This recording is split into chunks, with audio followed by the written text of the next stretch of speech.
Good morning to another day here in the hot Texas. And it's going to be a bad one today, but not as bad. It's going to drop down into the upper 90s. Woohoo! But then tomorrow, back up to 106 with a real field temperature way higher than that. But check this out right here. Look at the size of these cracks in the ground. There's my boot. You can get an idea there. Look at that, man. They're out here everywhere like that. The ground just super dry and split open.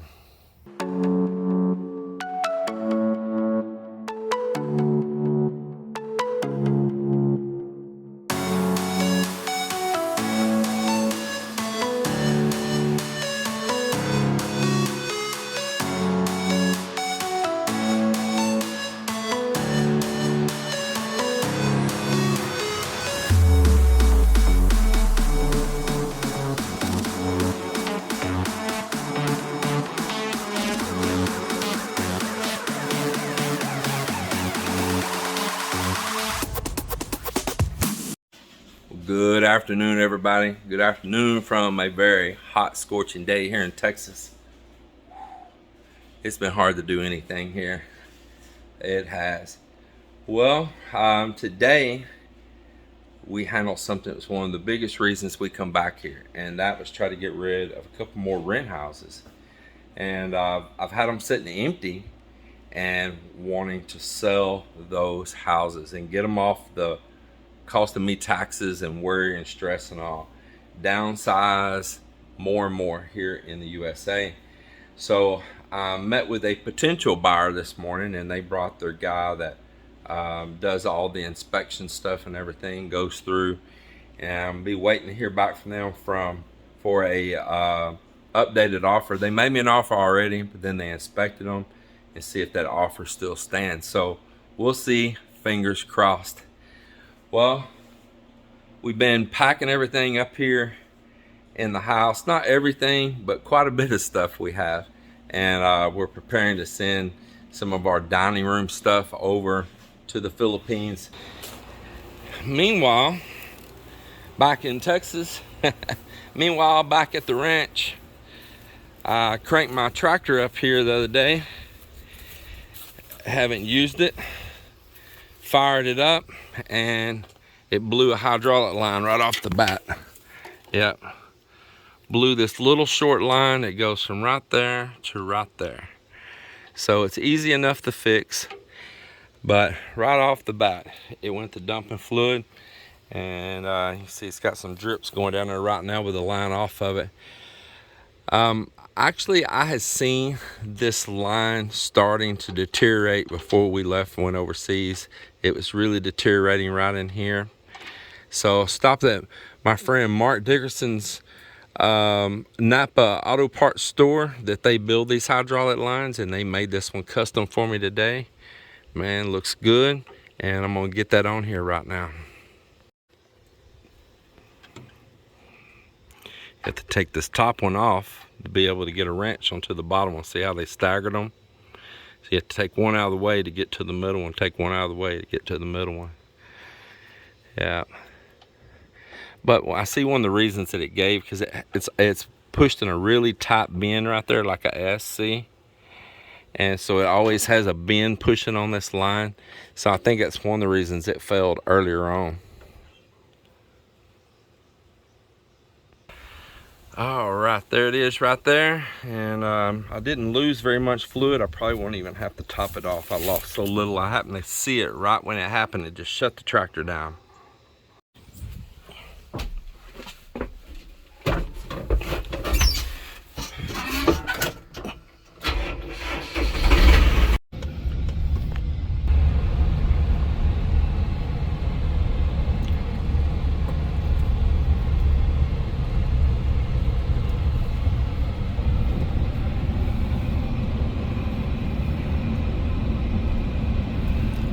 This is my land all out here.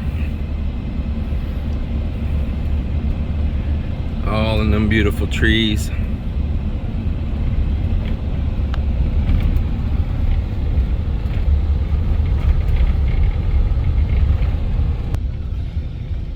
coming back here to Texas after being gone a year. I'll tell you what, a lot happens in a year. I had a shed door that a tree, a hackberry, grew in front of it, and in 1 year, there was no tree there when we left, okay, nothing there. And in 1 year, there is 3 little trees, little hackberry trees, that have grown into that door that are already 7 to 8 foot tall. In 1 year, I pulled our trencher in right before we left and parked it in there and put some other equipment in that shed. And now to get to the door, I've got to cut down these trees that grew up. And they grew up in our fences everywhere, all around the whole farm and property. It just makes a difference if you're there and you're walking and stepping and dragging the door open and close and all that. With a year gone, it's really a big difference. And in our fences, normally like cattle would be grazing and all the way up around the edge of the fences, and they'll get those little young saplings a lot of the times and bite them off, and you don't get near as many to grow into your fences. But they sold the cattle that I sold them.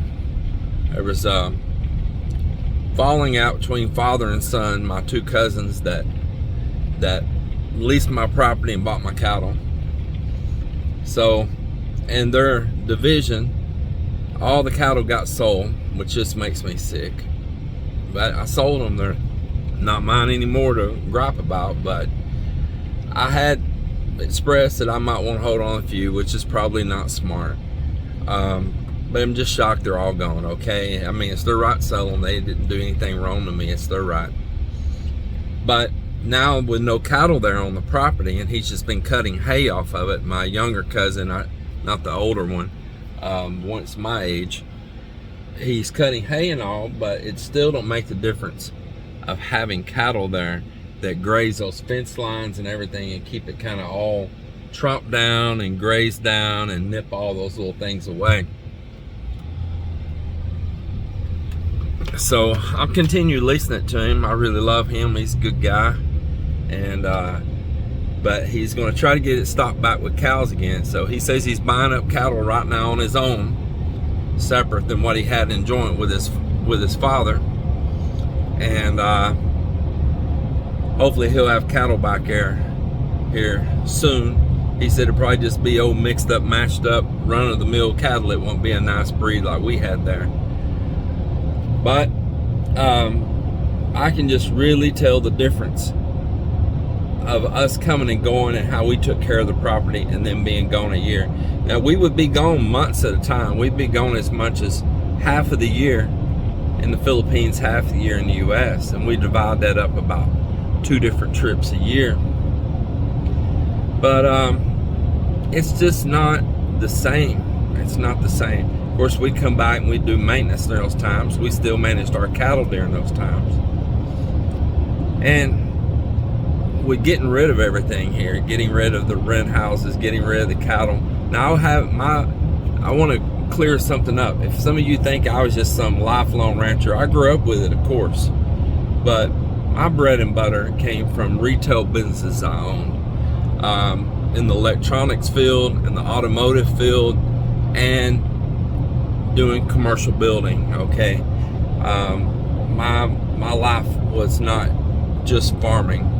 I grew up with farming, but as soon as I was an adult, I went out on my own, and 18 years old, I had my first business.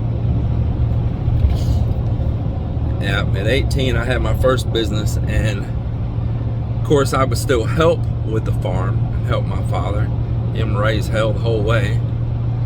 And that's why nobody wanted to do it. That's why a bunch of us guys, man, when we get away and grow up and get away from, we don't want to come back to the farm. But especially you got one of them hell raising parents, you know. Woo, man, hell raising. So in my years since I sold out my businesses, I went back to taking care of the cattle and doing farming and stuff here in just the past few years of my life. and it just wasn't profitable. I just didn't see the business model behind it versus the time and effort investment put in. Mel and I, we were making money off of it. I mean, but it wasn't no grandiose amount. We might clear, I don't know, 25,000 or something like that. And maybe if everything was just right, maybe less by the time you do some other deductions out of it, maybe less. But get turned here.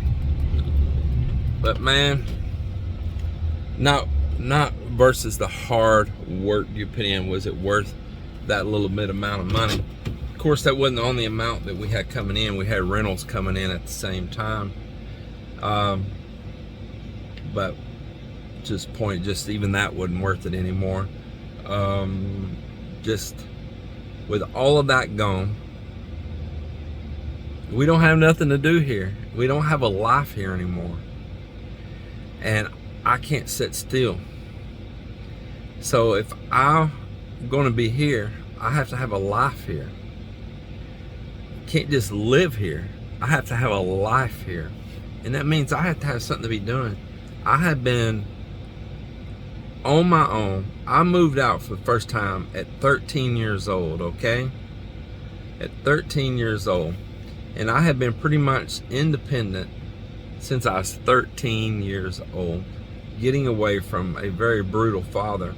And there was times I went back home briefly, and I would have to get right back out again because, man, my father, he's just unbearable. And not my mom, though. My mom was just a saint, and I don't have a negative word in this world to say about that woman. I love you. But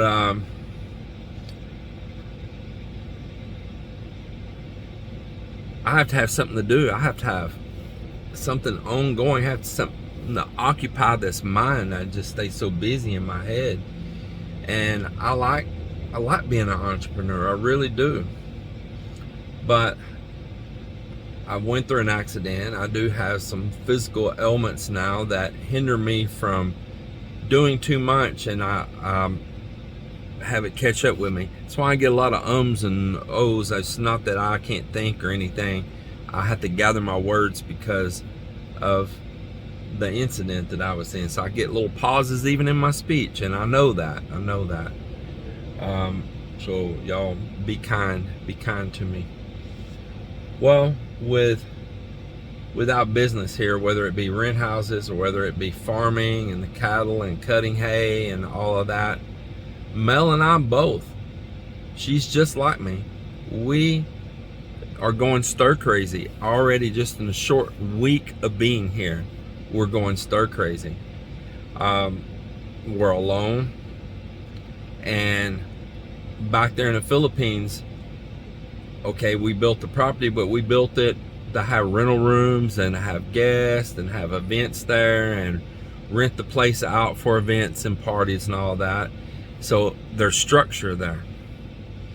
We have a life that we wake up there every day, and we got plants growing all over the place right there that can grow all the time. Here it's seasonal.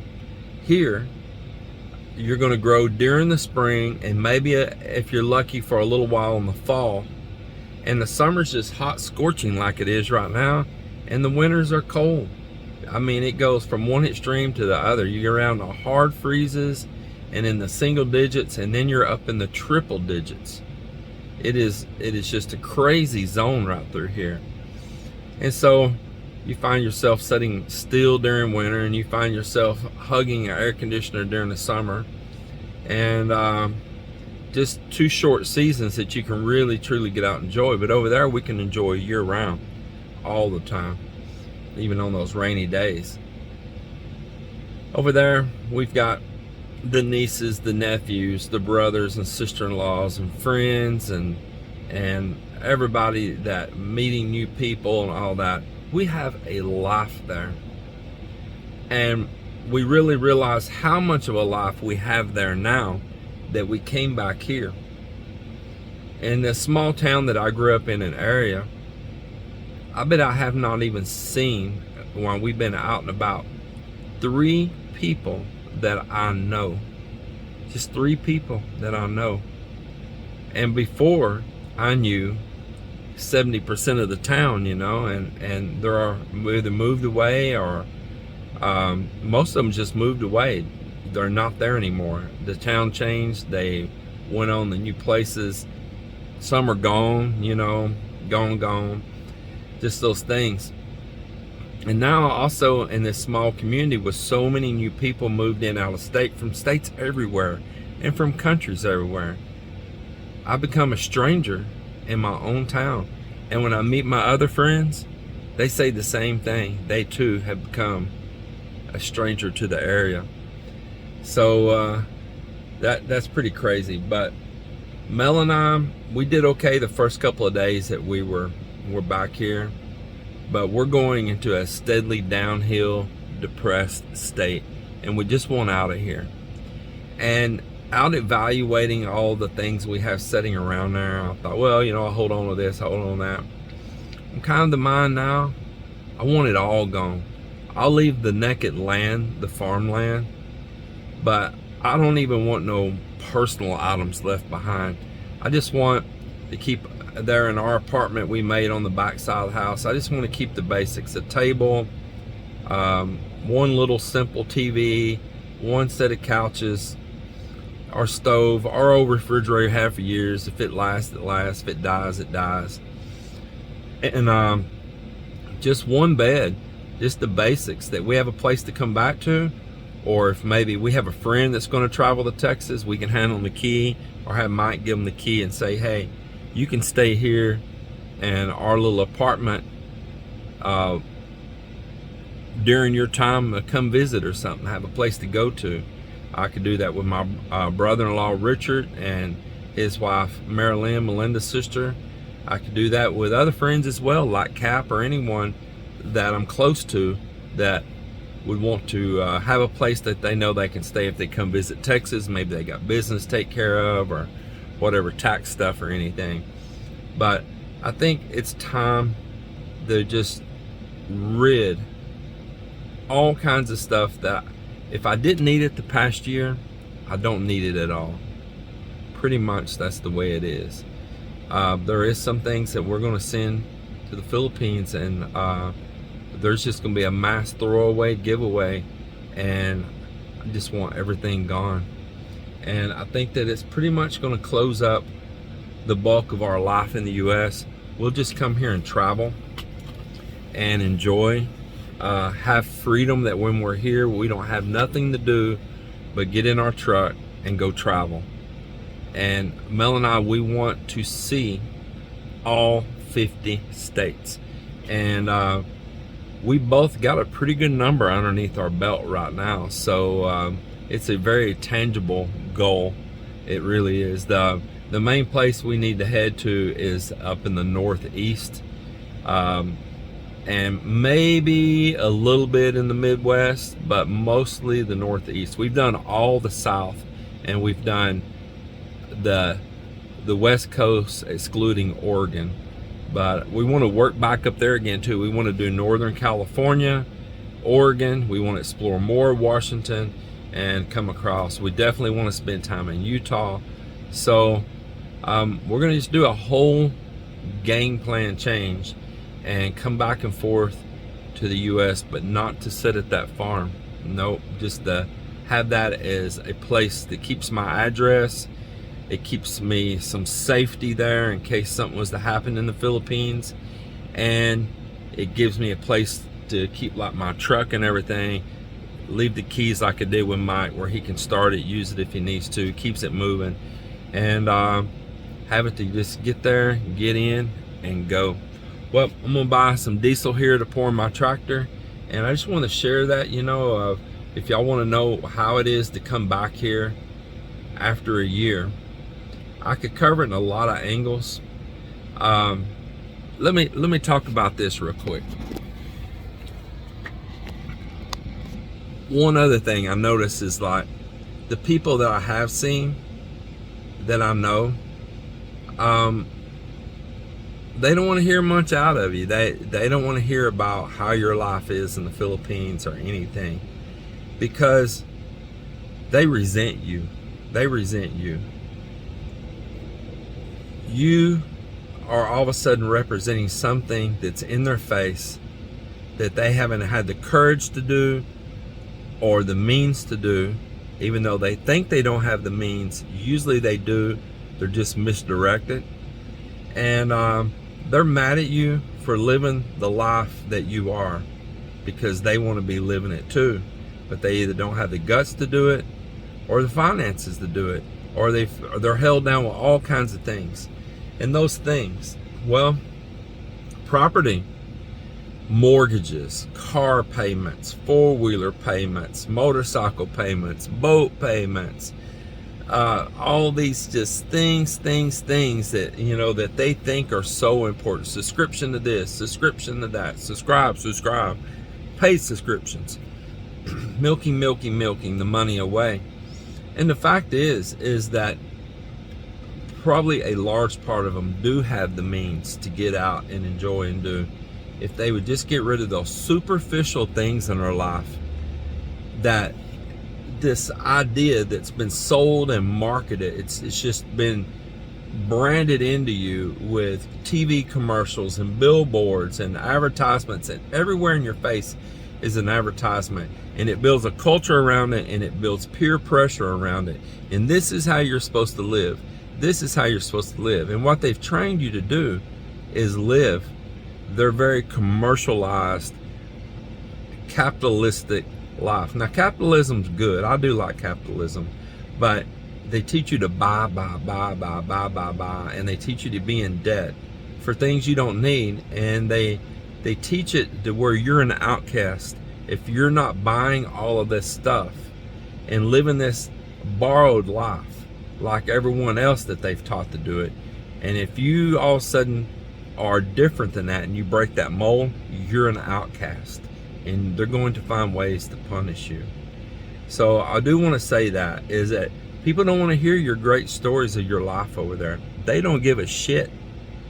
They don't care. And your friends' wives, they don't want you around because they feel like you're a threat, that maybe their husband's going to get the bright idea, you know, get this young pretty girl or whatever, you know, and they're nervous of you. You're a threat. I mean, you are the warning sign.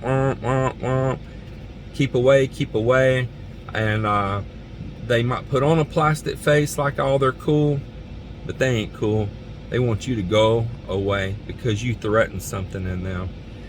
Well, that's all I got to say on that, and I better get my fuel here and not block this pump. Tell me what you think about what I had to say there. Tell me your experiences right down in the comment below. Anyone that wants to speak up and have their say about it, just go ahead, and we all look forward to reading it. Everybody take care, God bless, and we will see you on the next one.